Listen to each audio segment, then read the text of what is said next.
오늘 본문을 가지고 많은 환난을 겪어야 할 것이라 라는 제목으로 함께 하나님 말씀을 나누도록 하겠습니다. 오늘은 한 가지 질문으로 말씀을 시작하려고 합니다. 오늘 여러분의 삶은 행복하십니까? 한번 스스로에게 질문을 던져보십시오. 오늘 내 삶은 정말 행복한가? 여러분, 영국 속담에 우리가 잘 아는 속담이 있어요. 이발을 하면 하루가 행복하고, 결혼을 하면 일주일이 행복하고, 집을 사면 1년이 행복하다, 이런 말이 있습니다. 이게 무슨 말일까요? 여러분, 우리는 늘 행복을 추구하면서 살아가는 그런 사람들인데, 여러분, 이 행복이 그리 오래가지 않는다라는 거예요. 내가 저것만 얻으면, 이것만 이루면 정말 평생 행복할 것 같지만, 여러분, 사실 우리의 삶이 그렇지 않다라는 거예요. 여러분, 실제로 우리의 삶이 그러지 않습니까? 우리의 삶에 행복이 많습니까? 고난이 많습니까? 솔직하게 고난이 많은 것 아니에요. 오늘 우리가 예수님을 믿고 믿음 안에서 잘 살아감에도 불구하고, 우리가 그렇게 주님 앞에 나와서 기도하면서 부르짖음에도 불구하고, 여러분, 우리의 삶에는 고난이 훨씬 더 많은 것 같습니다.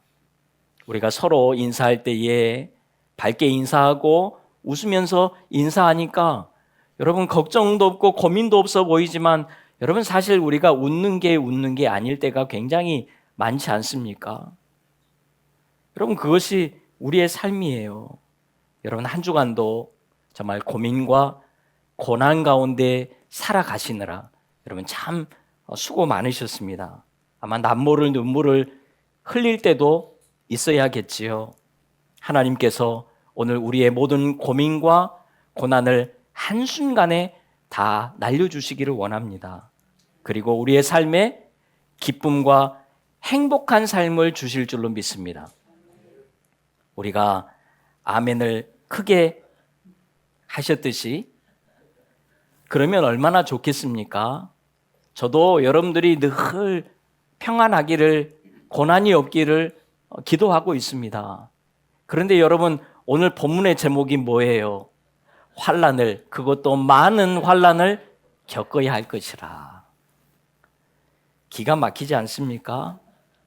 안 그래도 오늘 내 삶이 답답해서 죽겠는데, 오늘 나는 여전히 고난의 길을 걷고 있고 도무지 풀리지 않는 길을 살아가고 있는데, 오늘 성경은 우리에게 많은 환난을 겪어야 할 것이라. 여러분, 저도 여러분들에게 좋은 말씀만 드리고 싶지요. 희망의 말씀. 정말 여러분 잘 될 겁니다. 어제까지는 힘들었어도 오늘은 행복할 거예요. 이런 말 들으면 얼마나 힘이 생기고 좋습니까? 그런데 여러분, 성경은 우리에게 그것을 많이 말씀하지 않습니다. 우리가 오늘 읽었던 본문의 말씀, 원래 14장 앞부분부터 읽어야 되는데, 여러분 14장의 말씀을 보면요, 그런 말씀이 아니에요. 오늘 우리는 별로 원하지 않지만 고난에 대한 말씀을 우리가 한번 본문을 통해서 살펴보려고 합니다. 여러분, 사실 예수님께서도 제자들에게 무엇을 말씀하셨어요? 누구든지 나를 따라오려거든 자기를 부인하고 자기 십자가를 지고 나를 따를 것이니라.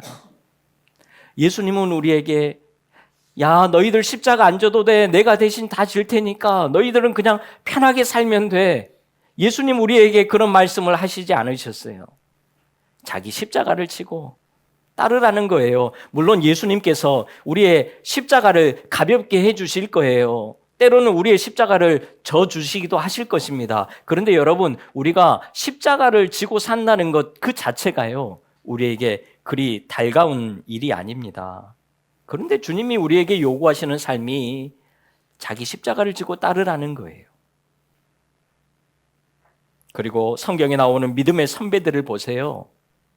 평탄한 삶이 거의 없습니다. 잘 보세요. 아브라함부터 그 모든 믿음의 조상들을 보면 다 험난한 길을 걸었지요. 험난한 인생을 살았던 그런 사람들인 것을 볼 수가 있습니다. 고난의 여정이에요. 우리가 시편에 수많은 말씀들이 있지만 그 시편의 말씀 중에 여러분 비탄식, 탄식하는 시가 많습니까? 아니면 찬송하고 감사하는 시가 많을까요? 탄식하는 시가 훨씬 더 많습니다. 왜요? 우리의 인생 자체가 고난이기 때문에 그렇다라는 거예요. 우리 인생 자체가 여러분 고난의 연속입니다. 여러분 오늘 우리의 삶에도 고난이 있지요. 예수님을 믿고 살아가는데도 고난이 있습니다. 그래서 하나님께서 나에게만 은혜를 안 주시는 것 같고 내 기도에만 응답을 안 주시는 것 같고 내 문제만 해결이 안 되는 것 같습니다. 아니에요. 누구나 다 고난의 삶을 살아가고 있어요. 각자의 삶에 다 각자마다의 무게를 지고 살아가는 거예요. 여러분 성경은 우리에게 고난이 없는 인생을 말씀하지 않습니다. 그 인생을 살라고 우리에게 요구하지도 않아요. 오히려 어떤 말씀을 하시냐면 여러분 시편 119편 71절 같이 읽습니다. 시작.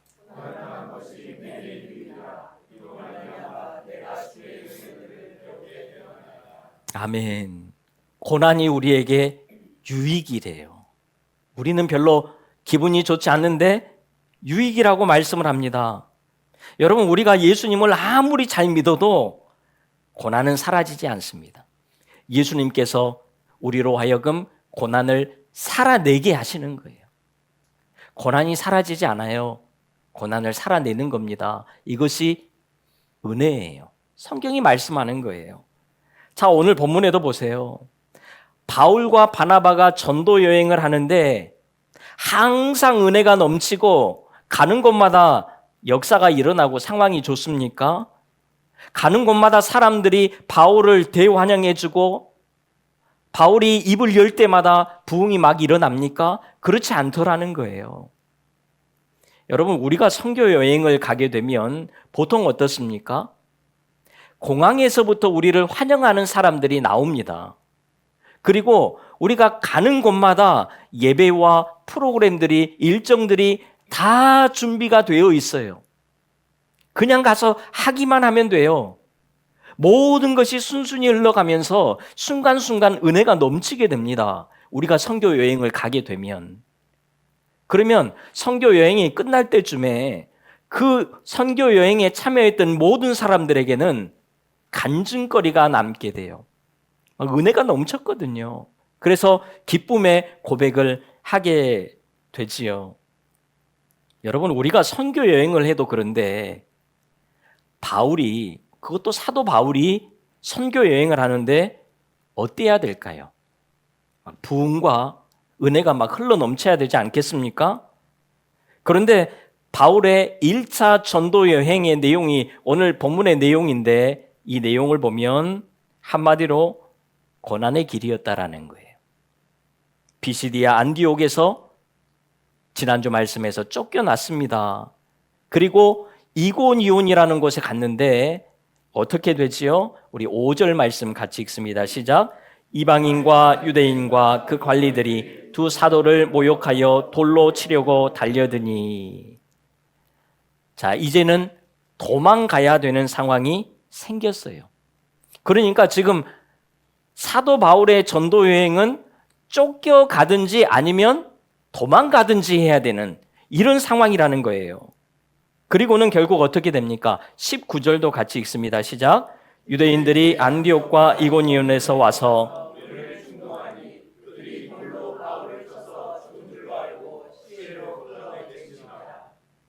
결국 돌에 맞아 거의 죽었습니다.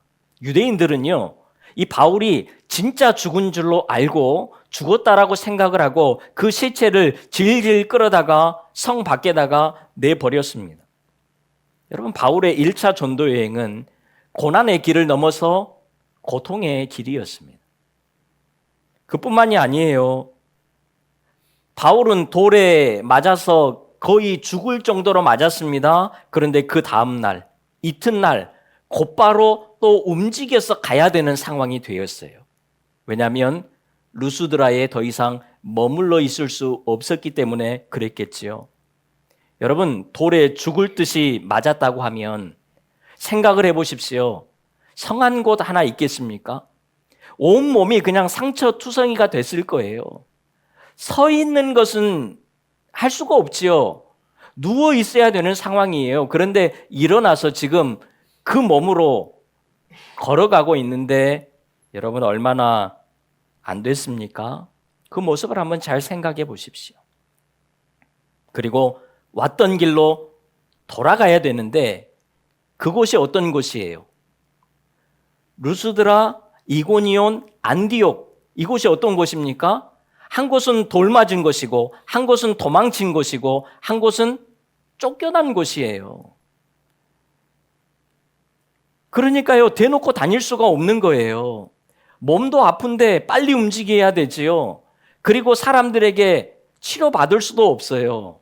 이런 상황으로 가야 되니까 조용히 그리고 몰래 제자들, 믿음의 사람들을 만나고 떠나가는 것을 볼 수가 있습니다. 여러분, 지금 이 바울의 상황들을 제가 잠깐 설명했는데 어떤 모습이 떠오릅니까? 전쟁에서 패배하고 고향으로 돌아가는 패잔병의 모습처럼 보이지 않습니까? 이것이 바울의 1차 전도 여행의 모습입니다. 전도 여행을 1차적으로 총평한다면 고난의 길입니다. 실패의 길이에요. 누가 봐도 그렇잖아요. 자, 그런데 오늘 본문을 잘 보십시오. 지금 이런 상황이라면 바울과 바나바 그리고 전도팀의 분위기가 어떻게 돼야 되지요? 침울해야 됩니다. 암울한 상황이에요. 그런데 전혀 그렇지가 않아요. 오늘 내용을 보면 오히려 힘과 여유가 있고요. 감격과 기쁨이 있는 것을 볼 수가 있습니다. 20절, 21절 우리 화면을 보고 읽습니다. 시작.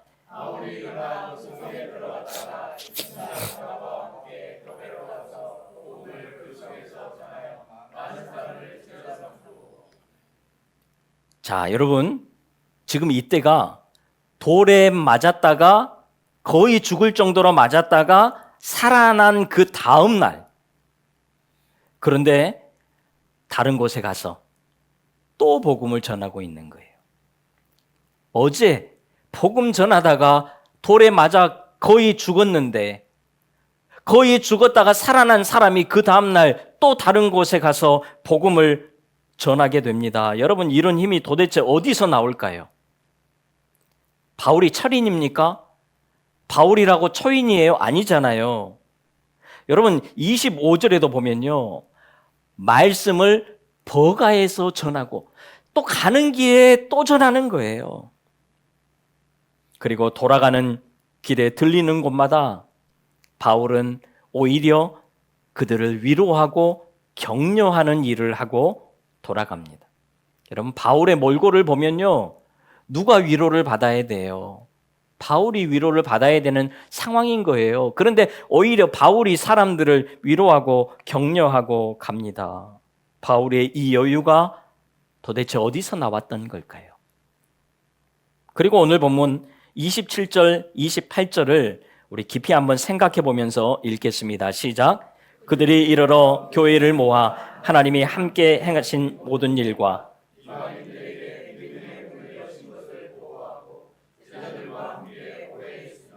아멘. 저는 이 말씀을 묵상하면서요, 폐잔병의 보고가 아니라 마치 승전가를 부르고 있는 그런 느낌을 받았습니다. 여러분, 이런 감격과 기쁨이 어디서 나왔던 것일까요? 분명히 내용은 바울의 전도 여행은 고난의 길 맞습니다. 누가 봐도 힘들고 어려운 길이었습니다. 그런데 왜 이렇게 기뻤을까요? 우리가 그것을 알아야 돼요. 고난의 길에 놀라운 하나님의 은혜가 있었던 거예요. 환난의 길에서 하나님께서 함께 하시면서 행하셨던 일들이 정말 많았다는 것입니다. 그것을 생각하니까 기쁨이 있었다라는 거예요. 자, 그러면 어떤 일을 행하셨을까요? 여러분, 오늘 본문 2절 같이 읽지요. 시작. 그러나 순종하지 아니하는 유대인들이 이방인들의 마음을 선동하여 형제들에게 악감을 품게 하거늘. 여러분, 이고니온 사람들이 달려드는데요, 남을 죽이고 싶을 정도로 독한 마음을 품고 달려들었다는 것입니다. 그러니 마음이 얼마나 힘들어요. 비시디아 안디옥에서 쫓겨나서 힘든 마음으로 왔는데 이고니온에서는 더 심한 일을 당하게 되는 거예요. 그런데 3절을 보세요. 두 사도가 오래 있어 주를 힘입어 담대히 말하니 주께서 그들의 손으로 표적과 기사를 행하게 하여 주사 자기 은혜의 말씀을 증언하시니 라고 말씀을 합니다. 정말 힘 빠질 때에 예수님께서 힘을 주시는 거예요. 그리고 성령님의 능력이 나타나는 것입니다. 표적과 기사가 막 일어나는 거예요. 여러분, 고난 중에 기적이 막 경험되는 것입니다. 기뻐요, 안 기뻐요? 기쁘지요. 막 힘이 더 나는 것입니다. 여러분, 기적은요, 하나님을 믿게 하는 수단이 아닙니다. 아무리 큰 기적을 경험해도 여러분, 믿음은 생기지 않습니다. 예수님 당시에도 수많은 사람들이 예수님의 기적을 보았습니다. 듣지도 보지도 못했던 그런 기적들을 다 경험을 해놓고도 그들은 예수님을 십자가에 못 박으라고 함께 외쳤던 것을 우리가 볼 수가 있죠. 기적으로 예수님을 믿는 게 아니에요. 오늘 본문 8절 이하에 보면 루스드라 사람들의 이야기가 나옵니다. 바울이 나면서부터 안진뱅이였던 사람을 일으켜 세우는 일이 나와요. 이 기적을 보고 루스드라 사람들이 정말 그들이 믿던 신이 내려왔다라고 그들의 언어로 소리를 치면서 바나바와 바울을 제우스와 헤르메스다라고 외치기 시작합니다. 그리고는 진짜 이들을 신으로 섬기기 위해서 소와 화환까지 준비해서 바나바와 바울 앞에 모였습니다. 그런데 이들이 결국 어떻게 했지요? 안디옥과 이고니온에서 온 유대인들이 이들의 마음을 선동하자 이들이 바울을 돌로 쳐 죽이는 일을 행하게 되는 거예요. 기적은 하나님을 증명하는 것이 아닙니다. 믿는 자들에게 하나님의 증거로 주시는 거예요. 내가 너와 함께 한다는 증거로 보여주시는 것이 기적인 것입니다. 그런데 이런 기적을 언제 경험할 수 있다고요? 믿는 자들이 고난 중에, 환난 중에 있을 때에 경험할 수 있다라는 것입니다. 여러분, 심지어 바울이 어떤 것까지 경험을 하지요? 죽었다가 살아나는 것까지 경험을 해요. 여러분, 루스드라 사람들은 정말 죽은 줄 알았거든요. 그래서 내다 버렸습니다. 그런데 20절 보세요. 제자들이 둘러섰을 때에 바울이 일어나 죽었는데 정말 죽은 것 같았는데 아무렇지도 않게 그냥 일어나 버리는 거예요. 방금 전까지 돌에 맞아서 죽었던 사람인데 그냥 일어나요. 여러분, 보통 일입니까? 정말 놀라운 일이에요. 고난 중에 이런 놀라운 은혜를 바울은 경험했던 것입니다. 그러니 좋아요, 안 좋아요? 여러분의 표정은 그리 좋아 보이지 않습니다. 오늘 여러분들은 어떤 삶을 원하세요? 하나님의 은혜도 기적도 나는 크게 바라지 않고 고난이 없는 게 나는 좋다. 그렇게 생각하십니까? 아니면 나는 고난이 좀 많아도 정말 그 안에서 하나님의 은혜와 기적들을 좀 경험해 보고 싶다. 여러분, 어느 쪽이십니까? 그래도 고난이 없는 게 더 좋다라는 그런 표정들이십니다. 그런데 여러분, 고난이 없을 수 없다니까요. 우리의 인생에 고난이 없을 수만 있다면 기적 경험하지 않아도 은혜 없어도 고난 없는 게 훨씬 좋겠지요. 그런데 여러분, 우리의 삶을 돌아보세요. 고난이 없을 수 있습니까? 고난이 없어지지 않아요. 산 하나 넘으면 또 다른 산이 있습니다. 가장 높은 산을 올랐다고 하는데 더 높은 산이 또 있어요. 인생을 살면 살수록 계속해서 산들이 쌓여갈 뿐입니다. 고난이 없을 수가 없습니다. 사탄이 우리를 가만히 두지도 않거든요. 믿음으로 살려고 하면 더 공격합니다. 고난이 찾아오는 거예요. 하나님 나라에 들어가기 전까지 우리가 고난을 피할 길이 없습니다. 하나님 나라에 들어가야 그때의 고난이 아마 끝나겠지요. 여러분, 고난은 피해가는 것이 아닙니다. 잘 생각하십시오. 지나가는 거예요. 고난은 우리가 애쓰고 힘써서 이겨내는 게 아니에요. 견뎌내는 거예요. 주님과 함께 그 안에서 살아내는 것입니다. 여러분, 이것이 우리의 인생이고 믿는 자들이 살아가야 되는 길이라는 것입니다. 그래서 바울이 자신 있게 이렇게 이야기합니다. 22절 같이 한번 읽습니다. 시작. 제자들의 마음을 굳게 하여 이 믿음에 머물러 있으라 권하고 또 우리가 하나님의 나라에 들어가려면 많은 환난을 겪어야 할 것이라. 아멘. 하나님 나라에 들어가려면 많은 환난을 겪어야 한다는 것입니다. 이 말씀에는 아마 두 가지의 의미가 있겠지요. 하나는 하나님 나라에 우리가 들어갈 때까지 많은 고난을 겪게 될 것이라는 그런 말씀이 될 것이고, 또 하나는 우리가 하나님 나라의 백성답게 살아갈 때에 우리는 많은 환난을 경험하게 될 것이라는 그런 말씀이지요. 그것도 단순히 숫자적으로 많은 환난이 아닙니다. 우리가 많이 고난을 겪다 보면 고난을 이기는 방법들이 나름 생기게 되지요. 아, 이런 일이 발생하면 내가 이렇게 행동하면 되지. 자, 대처법이 생기게 됩니다. 그런데 여기에서 말하는 많은 환난은 숫자적인 환난의 그 모습이 아닙니다. 다양하게 일어난다는 것입니다. 내가 이 환난을 겪었을 때에 이렇게 대처했는데 전혀 다른 환난이 오는 거예요. 그러면 또 새롭게 대처를 해야 됩니다. 또 다른 환난이 오는 거예요. 그래서 우리는 끊임없이 새로운 환난들을 만나며 고난 가운데 살아갈 수밖에 없다라는 거예요. 실제로 그러잖아요. 우리의 삶에 이런저런 얼마나 많은 고난들이 있습니까? 여러분, 우리가 믿음으로 한번 제대로 살려고 하면 얼마나 힘들어요.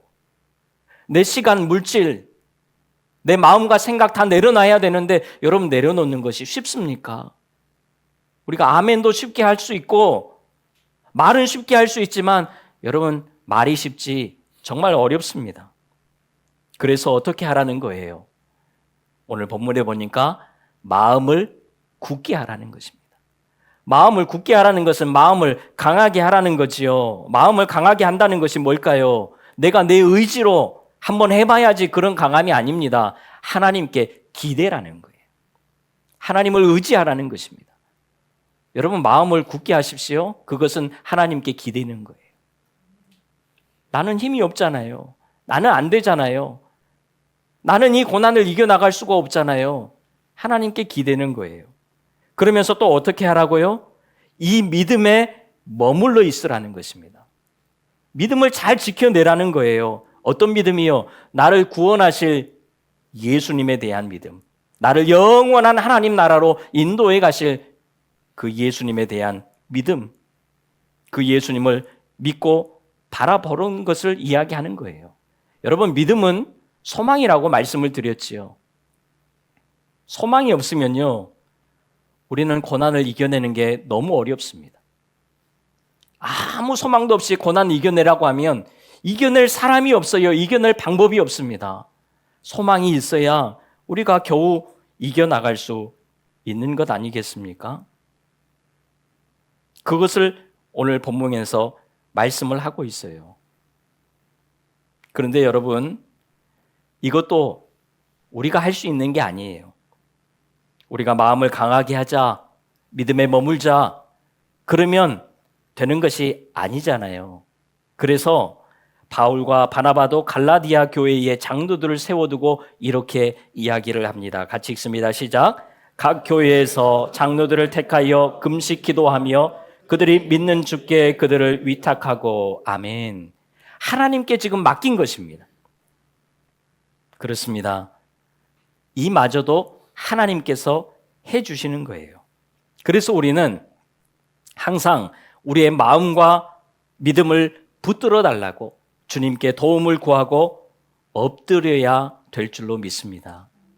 내가 이제 이 말씀 들었으니까 마음도 강하게 하고 믿음도 굳게 해야지 안 된다라는 거예요.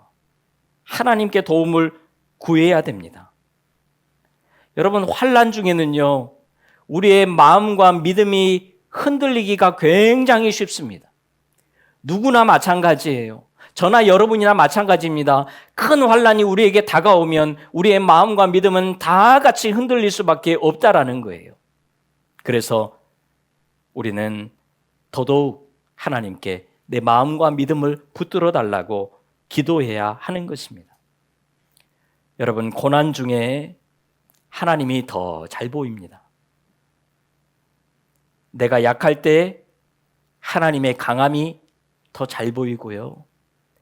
나의 무능을 볼 때에 하나님의 능력을 우리는 더 잘 보게 됩니다. 환난 중에 있을 때에 우리는 하나님이 행하신 일들이 훨씬 더 선명하게 보입니다. 바울이 지금 이 전도 여행을 하면서 고난의 길을 걸으면서 그것을 봤던 거예요. 그래서 많은 환난을 겪어야 할 것이다. 많은 환난을 겪으면 좋겠다. 많은 환난을 겪어야 한다. 계속 이야기하는 거예요. 누가복음 6장에 보면 예수님께서 제자들을 부르시는 장면이 나와요.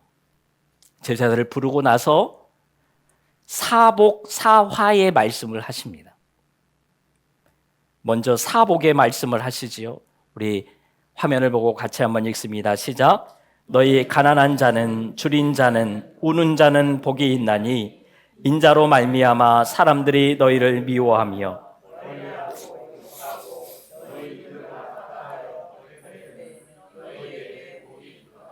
아멘.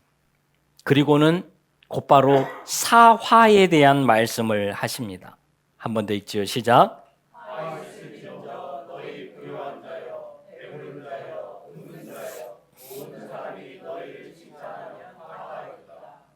아멘.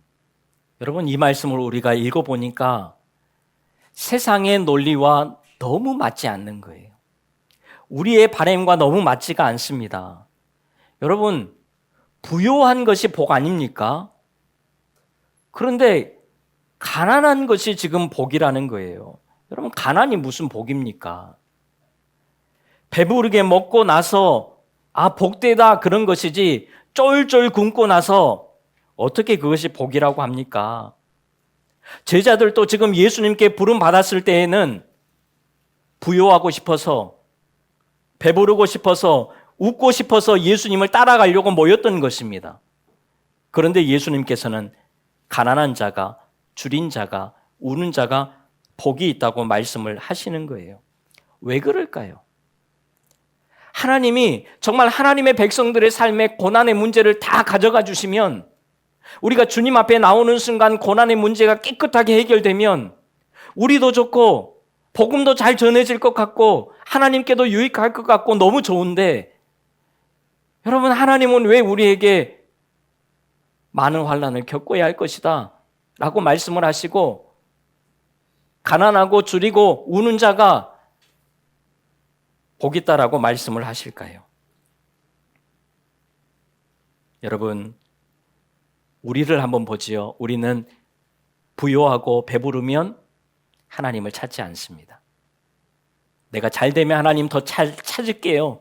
안 된다라는 것입니다. 가난하고 줄일 때에 우리가 하나님 앞에 나오게 되죠. 고난 중에 하나님을 찾는 거예요. 이것이 우리의 본성 아닙니까? 그런 의미에서 가난하고 줄이고 울 때 그것이 복이 있다라고 말씀을 하시는 거예요. 그리고 우리가 고난 가운데 있을 때, 환난 가운데 있을 때에 예수님 앞에 나와서 부르짖을 때에 그 예수님께서 우리의 기도를 들어 응답하여 주실 것이고 우리를 도와주실 것이기 때문에 여러분, 그것이 우리에게 복되다라는 거예요. 그래서 하나님께서는 하나님의 백성들에게 고난을 주시는 것입니다. 여러분, 많은 환난을 겪어야 할 것이다. 이렇게 이야기하는 것은 우리가 환난 가운데 있을 때에 어떻게 하라는 거예요? 하나님을 바라보라는 것 아닙니까? 하나님이 우리에게 고난을 주실 때에는 그래, 내가 도와줄게. 나를 바라봐. 이렇게 지금 말씀을 하시는 것입니다. 여러분, 지금 여러분의 삶에 고난이 있습니까? 당연히 있지요. 없는 사람이 없다니까요. 다 고난이 있습니다. 하나님께 기대십시오. 하나님을 의지하십시오. 그리고 구원의 예수님을 바라보시고 믿음의 소망으로 나아가십시오.